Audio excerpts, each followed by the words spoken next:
السلام عليكم ورحمة الله. ازيكم يا حلوين؟ عاملين ايه؟ يا رب تكونوا في افضل حال. عايزة اقول لكم انا مش عارفة صوت في صوت اللي هو اسمه ايه، شنيور تقريبا. الشنيور دوت، بس عشان الشقة اللي قدامي بتتوضب وكده فالصوت عالي. مش عارفة الصوت هيكون عندكم واضح ولا لا. المهم ان شاء الله ما يكونش واضح. يلا بينا الفيديو بتاع النهارده. هوريكم بقى شويه مشتريات كده لحقت اشتريها قبل ما ادخل بقى في الجد كده في المدارس، لان الفيديو جاي ان شاء الله هيبقى المشتريات بتاعه المدارس. فقلت الحق نفسي كده واجيب لي شويه حاجات انا عايزاها. اول حاجه انا جبتها معاكم اللي هو جبت من رو افريكان. جبت حاجتين منه. اول حاجه اهي اللي هو الزيت دوت اللي هو بتاع نمو الشعر ده، اللي هو باكليل الجبل وبذور الكتان وزيت اللوز الحلو. تعالوا اوريهولكم. ده اهو شكله. عايزه اقول لكم ان هو مكتوب ان احنا بنحط كميه بسيطه من المنتج على فروه راسنا، وان احنا نوزعوه بحركه دائريه، وبعدين نلبس طاقيه الاستحمام اللي هي بتبقى البنيه، ونسيبوه من ساعة لحد أقصى ساعتين، وبعدين نغسلوه بالشامبو كويس. بيستخدم مرتين في الأسبوع، يعني المرتين اللي احنا نغسل بيهم شعرنا هنعمل بيهم اللي هو دوت حمام زيت، يعني قبل ما نغسل شعرنا. فإن شاء الله يبقى كويس يعني، وألاقي فيه شعر طلع، وهقول لكم طبعا النتيجة بعد استخدامي ليه. جبت كمان من عندهم اللي هو ده، اللي هو محفز برضو نمو الشعر، اللي هو بتاع الحاجب. ده شكله اهو. ده عامل، انا كنت جايبه حاجه زيه بس اللي هي للضوافر من ارتميد، نفس الفكره بالظبط. ده كده اهو. وبعدين الريشه دي بقى هي اللي بتتحط على الحواجب اهو، بتفتح كده من تحت ويتحط بقى على الحواجب. مكتوب برضو ان احنا بنستخدموه دوت برضو مزيج من الزيوت، اللي هو زيت اللوز وزيت الارجان وزيت اكليل الجبل واليقطين. واليقطين دوت زيت كويس جدا على فكرة في نمو الشعر. كاتبين ان احنا بنحطهم لمدة نص ساعة او ساعة بالكتير برضو على الحواجب، وبعدين يغسل جيدا بالصابون. فانت ممكن بقى تغسلي وشك بعديه كويس جدا بالصابون، لو صابونه جليسرين، اي حاجه، الغسول بتاعك، اي حاجه انت هتغسلي بيها وشك هتغسلي بيها.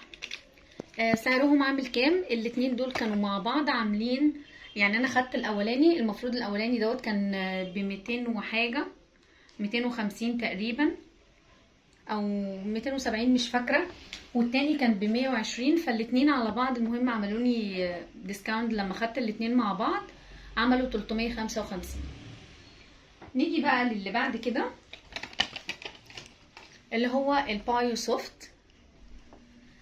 ده اللي هو بايه دوت، اللي هو بالافوكادو دوت شامبو. احنا عارفين كلنا ان الافوكادو دوت بيبقى كويس جدا للشعر اللي هو المجعد او الشعر اللي هو فيه تكسير كتير، يعني بيخليه كده مترطب وبيكون سهل التسريح بتاعه. مكتوب ان هو فري سلفيت، لا فري ايه، فري كحول وفري بارابين، وخالي من المواد الكيميائيه الضاره.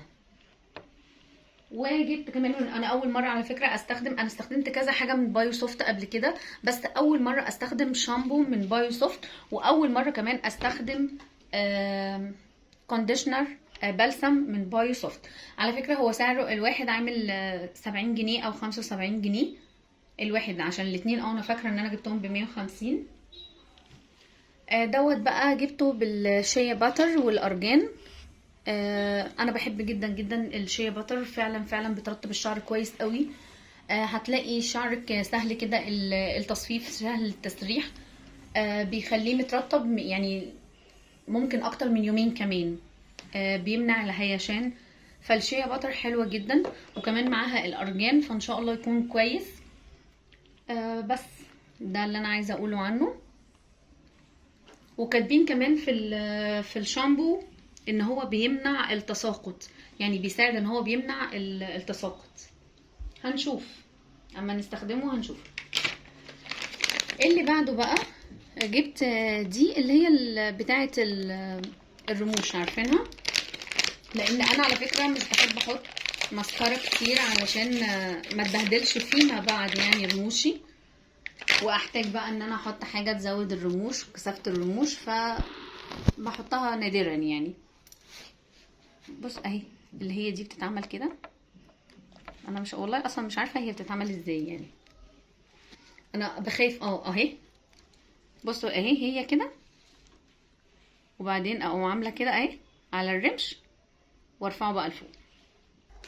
دي عامله 24، ده سعرها 24، فهي كويسه. انت ممكن تعمليها اصلا على المسكره، بعد ما تحطي المسكره تعمليها برضو اللي هي بتشد المسكره اللي فوق جامد يعني، او ممكن انت لو مش حاطه مسكره خالص عادي انت بتحطيها بتعملي بيها. نيجي للي بعد كده. اللي بعد كده عندي اللي هو معطر الفم دوت. انا بحب جدا جدا ان ريحه بقي تبقى كويسه، ان اسناني دايما تبقى مغسوله، يعني بحس يعني مش بانتعاش وبس، يعني بثقه فعلا فعلا. تبقي واثقه في نفسك كده لما تكوني دايما غاسله اسنانك، سنانك شكلها نظيف، سنانك بيضه، وفي نفس الوقت كمان ريحه بقك بتكون كويسه. فالمضمضه ومعطر الفم ومعجون الاسنان انا ما اقدرش استغنى عن الثلاثه دول. اهو زي ما انتم شايفين هو سبراي، بتحطي رشه واحده كده في الفم، ده عامل 68 جنيه اهو. اهي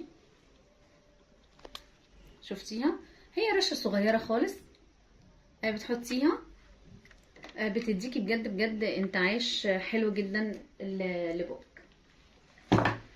اللي بعد كده طبعا كير اند مور. استخدمت انا حاجات كتير قوي، وكنت مستخدمه الكريمات بتاعت كير اند مور كلها تقريبا، بس كان معانا الاصفر ده فانا جايباه عشان انا ما استخدمتهوش بصراحه قبل كده، واللي عندي خلصوا كلهم، كل الالوان اللي عندي كلها خلصت، فما كانش عندي اي كريم خالص من كير اند مور. طبعا ده انت مش بتستخدميه، انا مش بستخدمه، عمري ما حطيته على وشي خالص، هو كتير على ايدي على رجلي على جسمي، ينفع على الجسم عادي، انما على البشره لا مش بستخدمه لانه تقيل جدا كمان، والروايح بتاعته جامده قوي، فما ينفعش ان انت تحطي روايح جامده كده على بشرتك. ده سعره كان عامل 45 تقريبا، لا ده الكبير هو اللي 45، ده 25. اللي بعد كده بقى جبت ستارفل وايتنينج اس بي اف 50. عايزه اقول لكم ان دوت ده الجل. عايزه اقول لكم ان انا استخدمت اللي هو الغسول بتاعه والتفتيح، واكيد وريتهم لكم في الفيديو، بس انا مش عارفه مين اللي هينزل الاول، يعني مش عارفه هنزل ده الاول ولا هنزل المنتجات اللي هي خلصت. في المنتجات اللي هي خلصت كان عندي اللي هو الغسول بتاع ستارفلينج اللي هو وايتنينج، وكمان الكريم بتاعه الوايتنج، الاتنين خلصوا والاتنين كانوا حلوين جدا جدا، فقررت ان انا اجيب كمان اللي هو دوت استخدمه، فان شاء الله هيطلع حلو جدا زيهم. المكونات بتاعته حلوة قوي، وعايزه اقول لكم الريحه بس بتاعت العلبه حلوه من غير ما افتح دوت يعني، واحلى حاجه ان هو فيه اس بي اف 50% اللي هو يو في بي ويو اي يو في اي. اي حاجه المفروض انتي ستان بلوك اول ما تستخدميه لازم تستخدمي اللي هو اليو في بي او اليو في اي، فدوت هم عاملين سيركل حوالين اليو في اي، ف مش عارفه ايه الفرق بصراحه، يعني كده معناها ان هم ديت حمايه من اليو في اي اكيد يعني. المهم دوت سعره عامل كام؟ عامل اهوت 150 جنيه، فانا متاكده ان شاء الله ان هو هيطلع كويس زي التانيين. اللي بعده في اللي هي الفرشه دي اللي هي بتاعه السكراب دي، اللي هي من ناحيتين، انا كان عندي واحده وخلصت، بحب اجددها من وقت للتاني، فدي عامله 15، فحلوه جدا سعرها ولا حاجه، وبحب ان انا اجددها.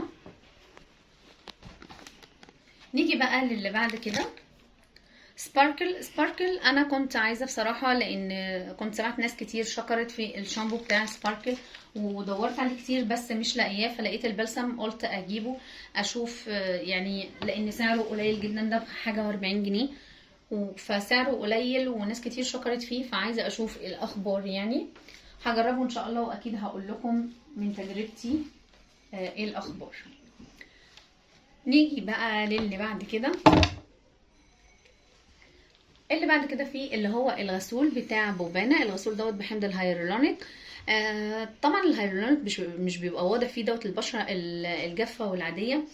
عايزه اقول لكم ان انا بجيب الحجم الصغير ده بالذات، لاني مثلا انا لو مسافره خارجه يوم طويل، رايحه عند حد هبات بره البيت، فبحب الحاجات الصغيره ديت تكون موجوده عندي، سواء كريمات، لوشن، اي حاجه زي كده، علشان تبقى موجوده معايا في الشنطه، يبقى سهل ان انا اتنقل بيها يعني.